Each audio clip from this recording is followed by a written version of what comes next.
Lindsey Grant spent his career as a Foreign Service officer in the U.S. State Department, where he was a China specialist and staff member of the National Security Council. He provided advice to the United Nations and the European Union and served as Assistant Secretary of State for Environment and Population Affairs, preparing reports for policymakers in the U.S. government. He has written several popular books on population issues, and now in his retirement is an outspoken advocate of reversing global population growth and reducing the total human population to 2 or 3 billion people, which would eliminate about 10 billion of the people now alive on Earth. While we are paying little attention to his ultimate aim of shrinking world population, this article is important because it effectively dissects the implications of a 2000 United Nations report that calculated projections of the populations of several countries where the birth rate had fallen below replacement level. Is one of several reactions to a report published by the United Nations some years ago. The report concerned the problem of rapid population aging and possibly even population contraction, facing a number of the most developed countries that appear to have overshot the end of the runway at the end of their demographic transitions. In these countries, mostly in Europe, increasing popular as well as official concern has grown year by year as these twin phenomena of aging and population decline stubbornly refuse to go away. The uncharted demographic territory in which these countries find themselves is due above all to sustained below replacement fertility. One of the most dramatic examples of this drop in the birth rate appears in Italy. As we know, in order for a generation of women to replace themselves with the same number of daughters in the next generation, the total fertility rate must be about 2.1, because about half the births will be boys, who don't count in this respect, and because some of the births will not survive to replace their mothers in the future. That is the extra tenth of a birth in the TFR. But in Italy, the TFR this level more than 40 years ago in the 1970s. At first, the Italians figured that this was just a temporary fluctuation. But as the decades passed, the TFR kept sinking lower and lower, reaching a low point below 1.2 births per woman. Fortunately, at least some of that low TFR did turn out to be temporary, and since the mid-1990s, the rate has recovered slightly. But it is still in the neighborhood of 1.5 births per woman. This means that each new generation of Italians will have only about 3/4 as many people as their parents' generation. The next generation will only be 3/4 of that population, and so on. The panic that set in after 25 or 30 years of this trend certainly should be understandable to us all. The most urgent question asked by Italian journalists, politicians, and everyday people is whether and when the birth rate may come back again. So far, more than 40 years after fertility dropped below the replacement level, the answer still seems to be not anytime soon. Those journalists and politicians who recognized this fact then began to rush about and look for alternative answers. If Italians were not replacing themselves, and if they were showing no signs of going back to their old ways and having enough children to accomplish this task, what's a country to do? Was there any way to prevent the Italian population from getting smaller and smaller, older and older? Perhaps not surprisingly, some people brought up the idea of immigration as one of the earliest candidates for possibly saving the day. Maybe Italy could just import a solution to this demographic challenge by encouraging a lot of young immigrants to move to Italy. A particularly nice feature of immigrants is that they have a very unusual age structure in almost all cases.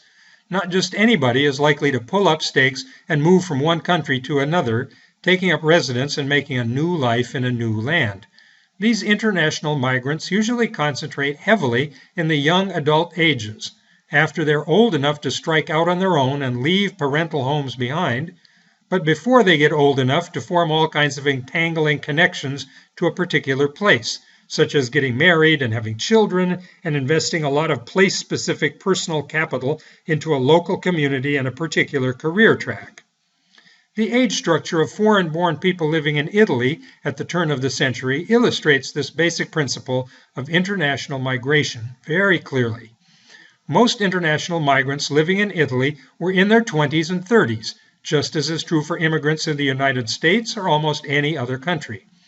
These are ages when people are economically productive, so they're spending paychecks to stimulate the local economy and paying taxes to support government transfers to children and to elderly dependents, even though few of those children or elderly dependents are actually in the families of these immigrants themselves.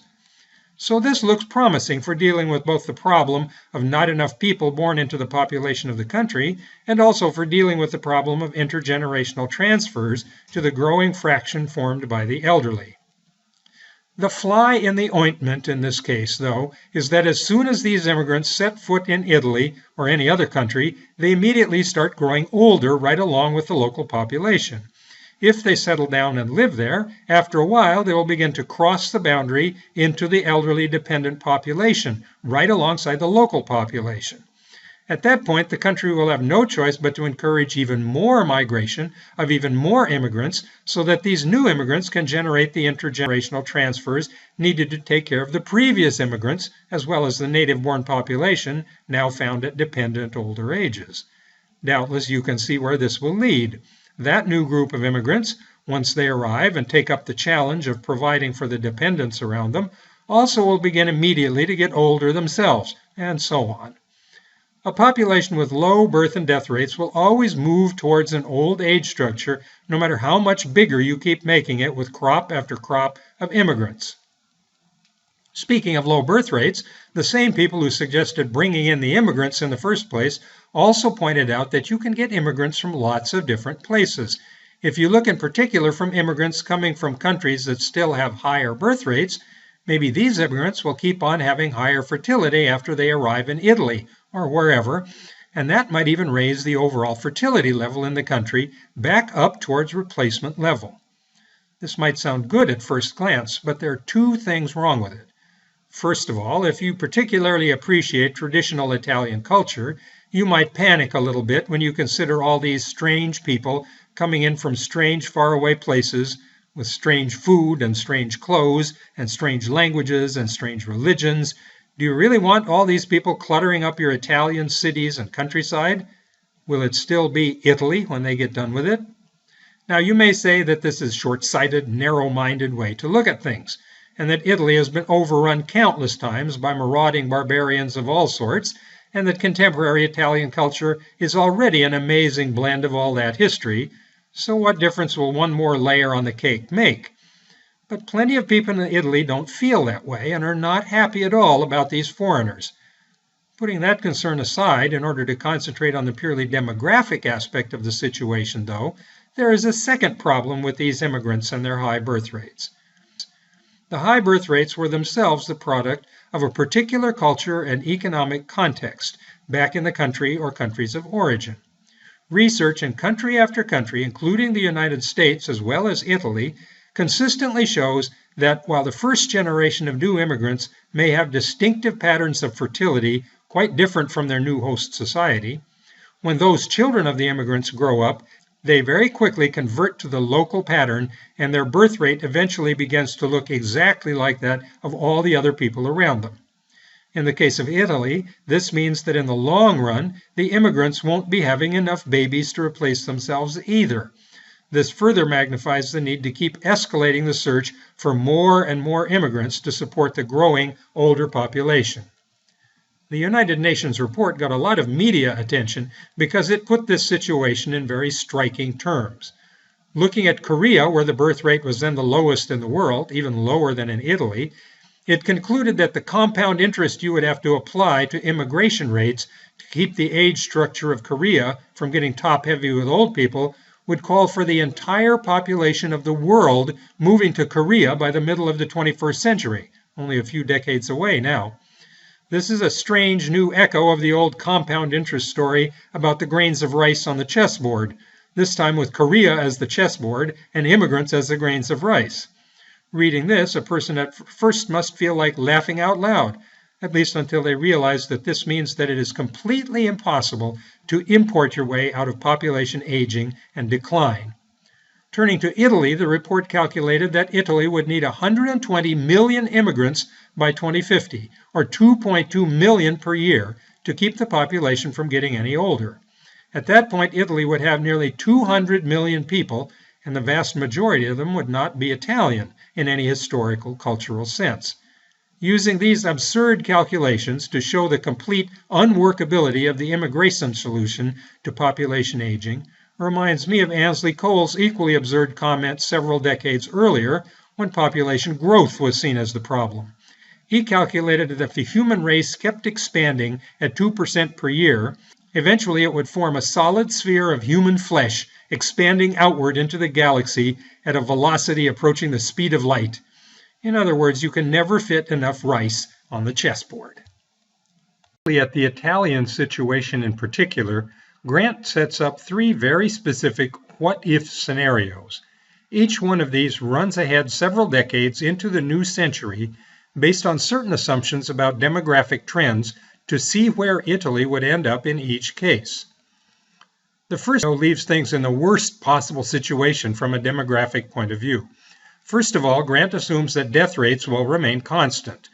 There will be medical advances and we will make progress against some diseases, but on the other hand, more economic problems will put more people into disadvantaged situations where the latest medical advances may be the least of their worries, and there are also some causes of death, like diabetes, that are likely to increase instead of decrease. So, constant mortality. This assumption holds across all scenarios considered. If you don't like this assumption, you could modify it slightly, but as we already know, this would probably just make the problem of intergenerational transfers worse in the Italian case anyway. The second assumption for this scenario rules out immigration as a possible response.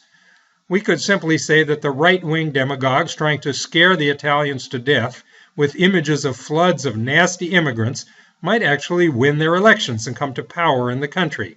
This is not an impossible future in Italy any more than it is anywhere else we might think of. There are always plenty of such demagogues out there ready to scramble up to positions of power by jumping all over the nasty immigrants. And there are always plenty of people that they can frighten into following them. Finally, Grant also assumes in this first scenario that the total fertility rate remains at the low point of 1.2 births per woman observed in the 1990s. Now, we already know that this assumption has been relaxed a little 20 years later, but only a little. So while the conclusions in this paper are extreme, the reality towards which Italy is heading today is still basically the same one sketched by Grant.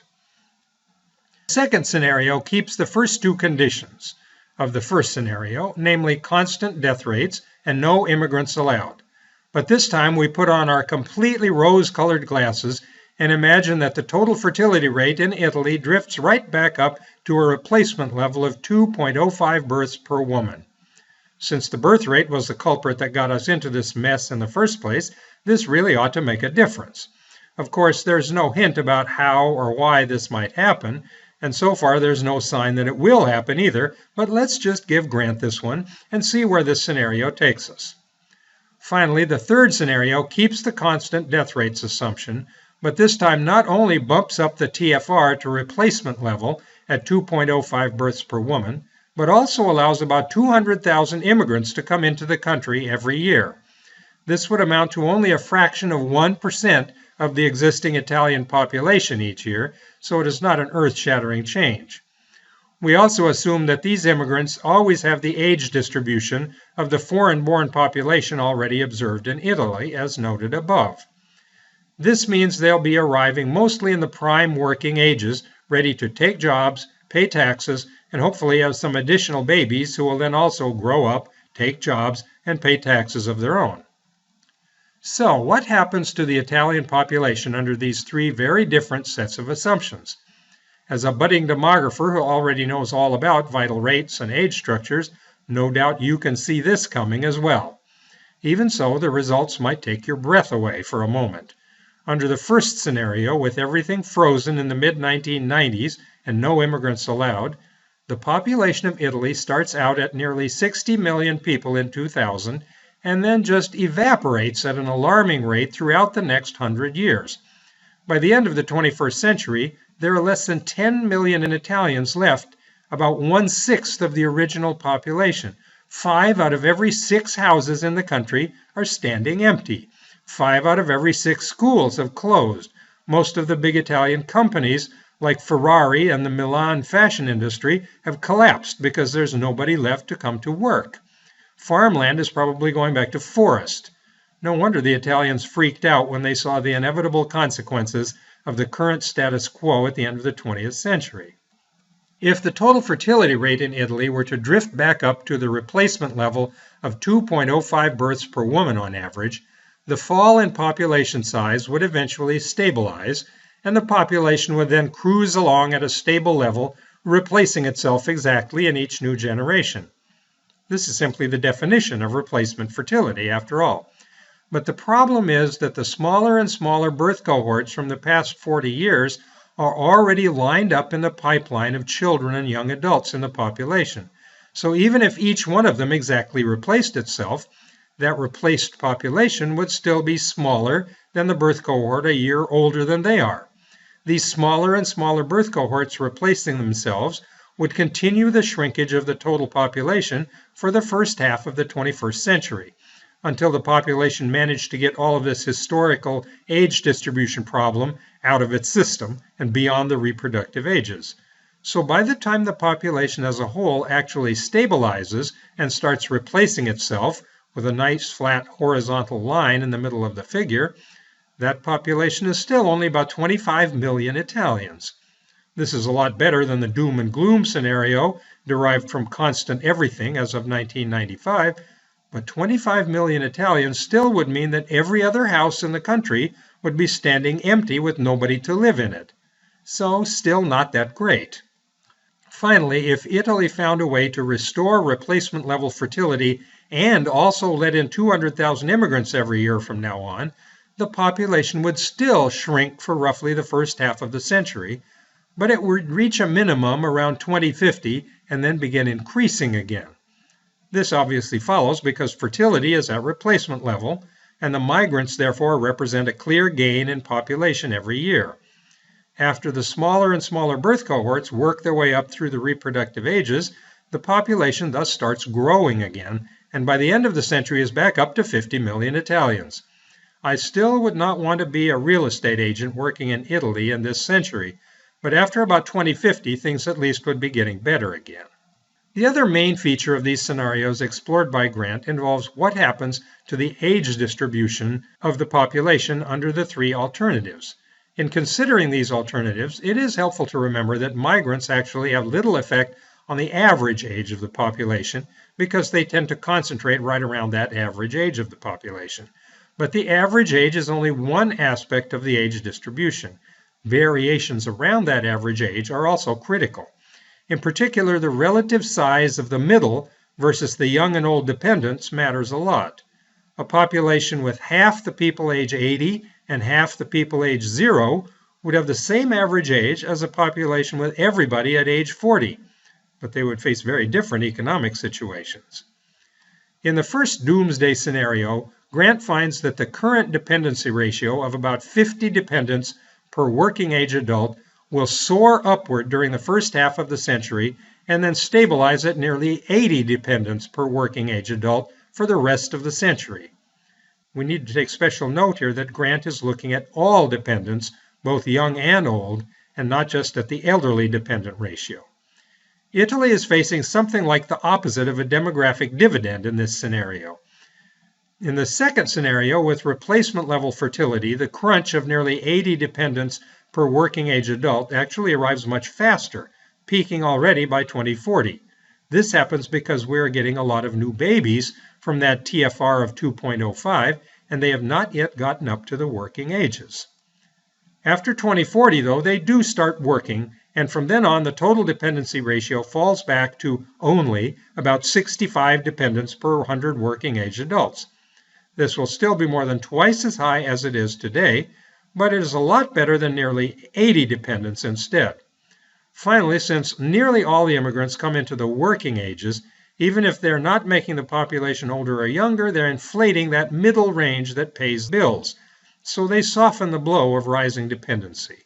We still get the early peak due to all those new babies, but it peaks at about 67 dependents instead of 79.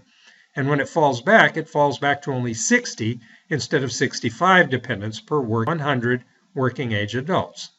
No matter how you slice the pepperoni then, it looks like Italy is in for it during the 21st century. It could be terrible, or just really bad, or perhaps only just plain bad, but a lot of hard choices lie ahead, even with the most rosy scenario that actually is unlikely to materialize. What does Grant suggest as realistic options for coping with this coming problem of population aging, if migration won't work? We turn next to that question. Constructed by Grant confirm the point made so clearly by the absurd examples in the United Nations report. Migration will not supply new warm bodies in sufficient numbers and of the right ages to solve the demographic shift already underway in most European countries. Since these immigrants also grow old once they've arrived in a new country, and since their children adapt fairly quickly to the low birth rates of these host countries, migration does not change the underlying dynamic that determines the age distribution of a population. As we already know, that honor, or curse, belongs to the birth rate. Migration can produce something like an instant but very temporary demographic dividend, since migrants usually concentrate in the working ages. But it will not alter the fact that low fertility eventually will determine the age structure. Low birth rate, old population. High birth rate, young population. Some politicians and journalists continue to debate the misleading question of whether or not a country should encourage immigration to solve problems of population decline and aging, but that whole debate is founded on a mistaken impression that such a solution is even possible in the first place. It is not. No amount of immigration will change that long-term effect of birth and death rates. So the real question for all these countries, and for Grant, comes back to the birth rate itself. Can a government motivate people to have more babies by passing various laws and providing certain programs for them? This idea also has been around for nearly 100 years, since the French and others started debating it in the early 20th century. This question usually is translated into suggestions about what kind of programs would induce people to have more children. And the conventional answers have been of two sorts. First, and most directly, some people have suggested just giving people money if they will have babies. This can take the form of cash payments based on delivery of a baby, to monthly support allowances paid to parents of young children, or government subsidies for daycare centers, or for children's medical care, or their food, or their education, or what other expenses the parents would normally bear. Is that by reducing the costs of children, people will have more of them. These programs often are specifically aimed at third children, since most people still go ahead and have at least one child, and often two. It is that third child that will raise the society-wide average up toward the replacement level of about 2 births per woman, since some will have none or only one. Programs to subsidize children and reward births have a very poor track record in most countries. As Grant reminds us, governments have had very little success in legislating their way back to higher birth rates, no matter what kind of policies they choose. As I see it, the basic problem is that all these programs concentrate only on the idea of reducing the costs of children, but totally ignore the issue of whether there are any benefits to gain from them.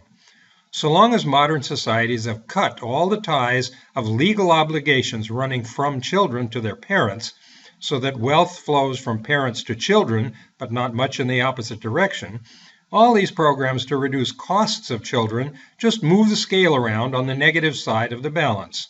Reduced costs are still costs, and so long as there are only costs and no benefits, the problem of low birth rates will remain as a perfectly rational response by people to the world they find around themselves. There would be ways to encourage higher birth rates, but that would require a whole new way of looking at the whole picture, and that's a subject for some other discussion. Although Grant glosses over the difficulties in her closing pages, this leaves the low fertility countries pretty well painted into a corner. Quite obviously, they simply can't import their way out of the problems of population aging and contraction. They also appear to be incapable of shifting the birth rate all the way back up to replacement level fertility, so the problem appears to have no solution. We will not even speak of the totally unacceptable alternative of increasing death rates, particularly at older ages. This actually has come up in science fiction stories in which some awful imagined society has adopted rules about maximum ages that people are allowed to reach, so that government programs are providing centers for getting rid of old folks instead of daycare centers for children. But hopefully we can all agree that we never want to go there. The realities of population aging and contraction thus seem to present an unavoidable requirement that we adjust the process of intergenerational transfers. Either we start to transfer more and more resources upward to the growing number of old people in society, or we keep on enjoying our present consumption patterns during midlife, with the understanding that later on, when we get old, we're going to face lower standards of living than the present older generation. Of course, we could postpone this problem by staying at work later in life, but the problem of the changing ages distribution remains.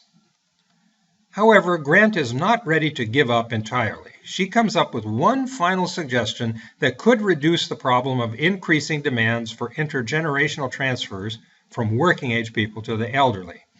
She points out that in most European societies, the working ages is only an imprecise approximation of reality. The share of people in the working ages who are actually working is nowhere near 100%. This means that a lot of the problem of dependency, of transferring resources from active earners to dependents, is not intergenerational at all, but within the working ages themselves. For example, if we look at the share of women in particular who have jobs in the paid economy, in Italy we see that such employment starts later in life than in the United States. About 1/3 of Italian women get jobs by the time they're 20 to 24, but this is already true for women in the US by ages 15 to 19. At the heart of the working ages, for people in their 30s and 40s, the share of women with paying jobs rises to somewhere between 2/3 and 3/4 of all women in the United States, but barely gets above half of the women in Italy. The Italian women then promptly began to bail out of the paid labor force again, so that at ages 55 to 59, while nearly 60% of American women are still bringing home paychecks, in Italy this is true for only 25% of such women. By their early 60s, over 1/3 of US women still have jobs, but less than 1 woman in 10 in Italy is still working. Grant points out that if the Italians, especially the women, would just get busy and get back into the labor force, a large part of the problem of providing resources to growing numbers of old people would be taken care of. Such employment would not only increase the amount of income being earned in the labor force, but would reduce the number of dependent women in those working ages at the same time, leaving more for the old people. But this is not as easy as it sounds. Why are those Italian women not working in the first place, in the middle of the working ages? It certainly is not because they're busy with children, since the birth rates have fallen off the chart to unprecedented low levels. It also is not some kind of Italian thing specific to the local culture. We can see this if we look at the rates of labor force participation for both men and women in Italy, separately for those who are native-born Italians and for those who have immigrated into the country. For men, the employment rates by age are virtually identical for Italian men and for immigrants. For women, employment rates are actually slightly lower for immigrants than for the native-born Italians. A big part of the problem is simply that the economy does not have room for everybody, does not have jobs for them. Unless you're the cross-eyed state socialist planners from Eastern Europe during the communist era in the 20th century, you can't just snap your fingers and manufacture jobs for everybody out of thin air. Telling the Italians, as Grant does, to just get a job sounds good, but nobody seems to have figured out yet where to find these jobs. We can only wish them luck with that. Finally, Grant tries to find a silver lining for the conclusion that Italy can't import its way out of its demographic problems, and it can't seem to get the birth rate back up near replacement level either. So she points out that maybe a shrinking population could be good for the environment. For me, this is the lamest aspect of the article. Will the environment really benefit if 1/3 or 1/2 of all the houses in Italy end up deserted and empty? This kind of thinking rests on the assumption that population increase is the root problem of environmental degradation. Here we have another entire separate subject for another time. But it might be worth just pointing out that in some cases, like Eastern Europe under the communists, the environment suffered incredible damage with little or no population growth at all. And that in some places, like the northeastern states of the United States, even though the population continues to grow and grow, the forests that once covered the countryside are actually coming back. There may be some positive features to population aging and decline, but Grant seems to be grasping at straws here at the end of the article. All we can say for sure is that we can now definitely say that migration is not the answer to the problem.